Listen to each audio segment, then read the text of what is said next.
Hi, and welcome to this live reading from Underneath the Whiskey by Chelsea Lauren, and this is presented by Itsy Bitsy Book Bits. Prologue, December 2011. I found a therapist. The words sliced through frozen, relatively uncharted territory. We already agreed to have a calm evening, an evening to reconnect and spend quality time together.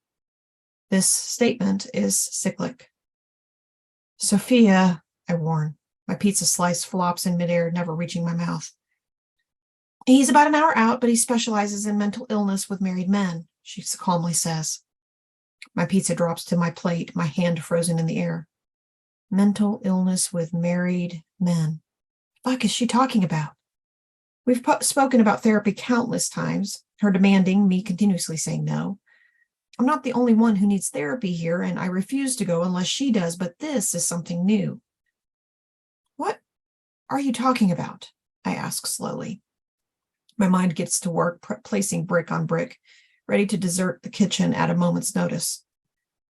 We have a newborn and a toddler, Ben. We're in this for the long haul. You're not happy, but you need to be. This therapist is trained to deal with these situations.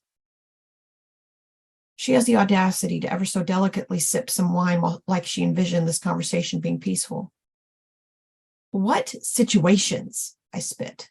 I grip my wine glass, taking a few quick gulps, allowing the liquid to coat my throat before glazing over my thoughts. Reparative therapy. I shove myself away from the table, the screeching of the wooden chair causing me to pause and listen. No cries start on the second floor before I walk over to the kitchen sink. With a deep breath in, I pour myself a glass of water, but the idea of drinking it is nauseating. Instead, I lean over the sink, allowing my head to dip as my breaths are shallow. Reparative therapy. Gay conversion therapy. Sophia has never been so extreme with her therapy suggestions. Pushing myself away from the kitchen sink, I ignore the dizziness and walk straight toward the island where the wine decanter sits. I pour myself another glass of wine, placing the decanter on the table between us. Taking my glass, I pace the kitchen. We coded over my sexuality, claiming depression. She never wanted to speak of the affair, so why now, after years, are we talking about the elephant in the room? Ben, if you love us, if you love Isabella, I pause. My back is to her. I take a sip of wine. If you love Isabella, you'd do this for her. I spin toward her, narrowing my eyes. How dare you manipulate me with her? My voice is low as I try to keep my free hand from clenching. Isabella may not have been the reason I initially stayed, but the newborn sleeping above us is the only reason I stay now. Ben, she breathes, calm and collected, like it was rehearsed. I'm sure that Joshua was just a fluke. You fell for his personality, but not for him. Chills run down my spine as her tone changes with his name on her tongue. I get that. I accept that. He was a wonderful guy, but if you were gay, you would have dated more than just him. You wouldn't have stayed with me. We wouldn't have a family. So if I start remembering the night in college when she broke the news she was pregnant, I came back to our apartment to end things with her. I had made the decision to come out, but then, Sophia, I stayed because of Noah. So then you are going to leave us? I stare at her confused. We are part of two very different conversations. I made my vows and my promise to her. We may not be religious, and I understand divorces happen, but I'm not that person. I'm doing the right thing, the mature thing. I'm supporting my wife and 2 children. What more could she possibly ask for? No, Sophia, I'm not leaving my family. That's the promise I made. Then it's settled. You need to love us if you are staying. I'll call Dr. Matthews tomorrow. She gives me a smug, satisfied smile as I down my entire glass of wine. Chapter 1, January 2015. Today's the day that I start interviewing managers to open my 3rd coffee shop. In 2011, I opened the first Isabella's Coffee right after the birth of Isabella. She became the inspiration to fully dedicate me to my dream. Just 4 years later, I'm going to have a shop right on Mackenzie Promenade, the main tourist strip in Cyan City. All of the cafes are located in Cyan City. It is the perfect location, home to skyscrapers, the hustle and bustle of business workers, and a serene lake just a few blocks away. The city capitalizes on Lake Mackenzie, one of the greatest lakes on the East Coast, complete with a pier that divides the city's lakefront. On one side, there is a park where Sophia and I married, and on the other side lay a sandy beach. But even better than the park or the beach is the Mackenzie Promenade. It is lined with the best shops and restaurants, and naturally it brings in all of the summer tourism. From every position along the street, you can look out and see the bright cyan-shaded lake. "Why are you so nervous?" Sophia asks, kneeling beside the bathtub. Isabella demanded a bath before daycare this morning. I try to knot my tie one more time before sighing. I don't normally wear ties. It's not part of the uniform for either the baristas or the managers. Today, though, I wanted to look nice. I always get nervous hiring managers. So many have more experience under their belt than I do, and this is for an important location. This can't fail. She raises her brow before standing up and drying her hands on Isabella's towel. If it fails, it fails. You've got a loyal customer base. We'll get through it. Sophia stands in front of me, taking the tie between her hands and tying it for me. However, if you plan to change your dress code, you need to learn how to tie this. She taps the tie before kneeling back down next to the tub. Thank you, I smile. Glancing in the mirror, the tie is perfectly knotted. I take a deep breath in and exhale before smoothing my brown hair back. I should have gotten a haircut over the weekend. One restless night's sleep causes the strands to stand at attention. Sophia didn't understand. Failing isn't an option. There is only one prime candidate. "Daddy!" Noah, our 6-year-old, screams down the hall. "Be right there," I yell back. Brushing away Sophia's golden hair from her face, I place a kiss on her lips before I lean down and kiss Isabella's damp face. She has a stunning resemblance to Sophia as her green eyes crinkle with a giggle. "I love you both." "We love you too," Sophia says. Isabella frantically waves her hand. "Bye, Daddy," she squeaks. Blowing her a kiss, I leave the bathroom and then our bedroom before I hear Noah call out again down the hall. He's standing in his bedroom with a blue sweater stuck on the curve of his head, his belly showing, though he has successfully put on a pair of brown corduroys. Laughing, I kneel down and shimmy the sweater over his head. "Thanks, Daddy," he grins, showing off his new gap in his front teeth. Both of his front teeth fell out over the weekend, and he couldn't be more excited about heading to school. "You're welcome, bud." I smooth his static platinum blonde hair before pressing a kiss to the top of his head. "You're looking very handsome this morning." "Just like you?" His green eyes shine up at mine as I stand. Neither of my children resemble me with my muddy brown eyes and sometimes horrid bedhead. "Do you think I'm handsome?" I ask as I grab socks out of his dresser. Tossing them toward him, he sits on the carpet, placing them over his small toes. "Mommy thinks so, and Mommy is always right. She always says, 'Noah, you're handsome just like your daddy.'" He tries to mimic her voice, making it a slightly higher pitch. Laughing, I grab him a pair of sneakers as he giggles. He's our little jokester, the one that helps keep me on my toes and laughing even when our life starts to suffocate me. I sit down on the floor across from him, placing his shoes next to him. "Breakfast is ready downstairs. I have to go to work, okay? Be good for Mommy, and I'll see you at dinner." He nods, smiling widely. "And ice cream for dessert?" "And ice cream for dessert. Only if you're good today, all right?" Noah shakes his head, giggling. "Daddy, I'm always good." Chuckling, I press a kiss to his forehead before standing up. He had said the exact sentence just the other day, right before he got angry and grabbed Isabella's favorite toy from her. "I love you, bud." He shouts he loves me as I leave his room and run down the stairs. I pour cereal into 2 bowls and cut up strawberries and a banana, dispersing the fruit evenly into the bowls. Place the milk on the table and pour 2 glasses of orange juice. After preparing my coffee traveler and grabbing a banana, I pick up my briefcase from the island and head out the door. Isabella's Coffee is not only a coffee shop, but also a bookstore in a sense. We mainly serve coffee, but there is a nook filled with at least 2 shelves of used books in both locations. It wasn't until everyone in high school started hanging out at the coffee chain, Beanery, that my fascination with coffee developed. Ever since, I always wanted to open up my own business. The obsession started off small. I would get all of the sugar-laden drinks like my friends. We would all head there after school or even on the weekends. Eventually, my lack of sleep due to school pushed me to seek less of a sugar high and more of a caffeine buzz. Thereafter, my addiction and dream took on a new shape. It became an adventure for Sophia and me.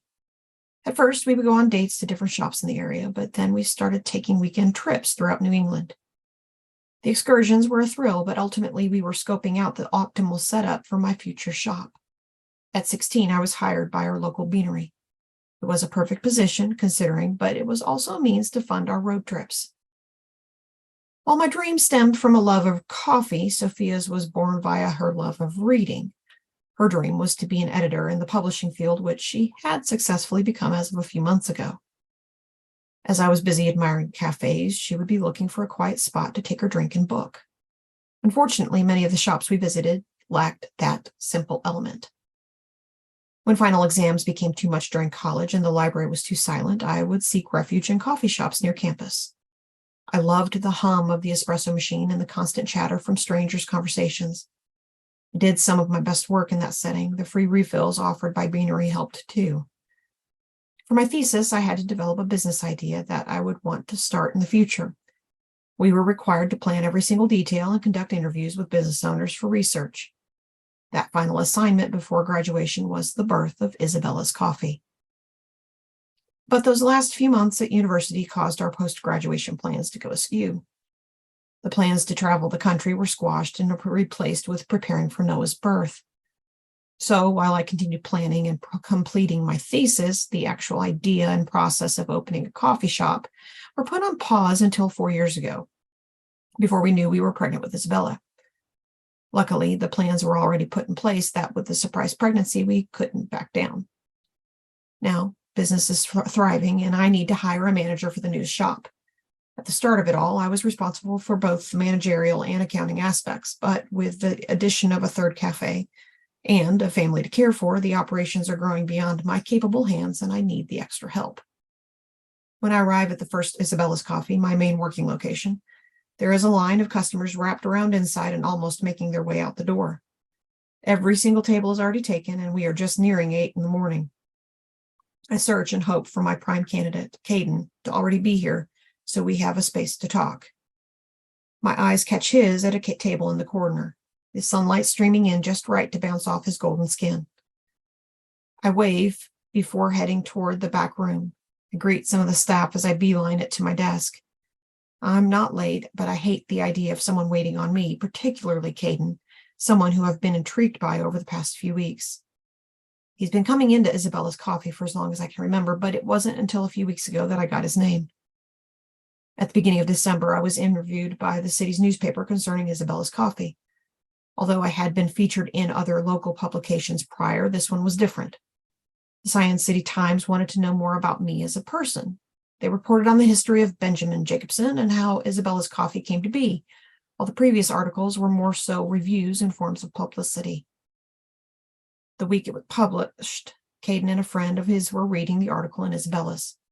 I eavesdropped on the conversation, hearing Caden tell his friend how he'd love to sit down and get to know me better. Couldn't help myself and interrupted, causing him to turn a deep shade of red. He had the cutest face of embarrassment I have yet to forget. Since that interaction, I haven't seen him and have been worried that my forwardness was a step too far, but here he is, and just as magnificent as I recalled. Once I have my paperwork and his resume, I head back out to the lobby. The assistant manager hands me a cup of black coffee before nodding toward Caden as if I didn't know he was there. As I walk toward Caden, his hands grasp his coffee cup and his legs shake beneath the table. He's glancing out the window. His recently stubbled profile is completely clean-shaven. Clearing my throat, I put on my most professional smile. Caden Bensen. I place my coffee and papers on the table. His chair screeches slightly as he jumps, and he forces it into action standing up. Yes, he offers his hand. Nice to officially meet you. Benjamin Jacobson, I greet, shaking his firm grip. Please have a seat. I pull a chair out to sit and glance up at him. You're the gentleman from a couple weeks ago, my future competition? The same blush he wore that day softens his cheekbones. Yes, he laughed. It is a pleasure to be here. When I found out you were hiring, I was ecstatic. Ecstatic, huh? I smirk, an unknown confidence exuding. Ecstatic about working for Isabella's Coffee or about meeting me? His blush deepens. I'm a fan. I have a degree in business as well, and it's always been my dream to open a coffee shop. You seem to have done so well, he rambles. I'm overwhelmed by your success, and here I am still at Beanery. I believe everything happens for a reason. I offer him a comforting smile. He takes a sip of his drink, and I use the moment to browse through my papers, despite knowing his resume like the back of my hand. I blow steam off of my coffee. Tell me about yourself. Your resume says you went to the University of Arizona. What brought you all the way out here? I take a few sips of my coffee. According to his cover letter, he is a native of Cyan City, but lived in Arizona for 4 years. His brows furrow slightly. I was in love. He huffs out a laugh. That's the responsible thing to do, right? I want to laugh, but I know all too well what one does for love. My attempt comes out as a cough. But, he's quick to continue, it is a great university, and I'm glad I went. Of course, me and my boyfriend broke up 2 months in, college dating, but I'm just glad the school we chose wasn't a bad one. I feel my mouth grow dry at his confession. Dr. Matthews' words come filtering through my mind. You are not gay, Benjamin. Being gay is a sin. Shuffling the papers before me, I shift in my seat. I try to steer the conversation elsewhere. So, University of Arizona? Yeah, it's a fantastic school. I ended up meeting another guy and eventually graduated from there. He holds my eyes for a moment before studying the cup, his finger playing with the plastic lid. So that may make me seem boy crazy. I promise I'm not. He chuckles before adjusting the cardboard sleeve on his cup up and down. I swear to you, I'm a mature, responsible employee. I force out a laugh. My legs tense as I try to keep them from shaking beneath the table. It's a foreign feeling, my blood growing warm beneath my skin. Every once in a while, I'd come across someone who would have me catching my breath or stumbling in a conversation. But no one I ever knew by name, nor someone I've had an active conversation with. A lump forms in my throat as I swallow down Dr. Matthews' voice. Caden's hazel eyes turn a shade darker as he narrows them. An uncontrollable jolt of excitement dances through my veins at its intensity.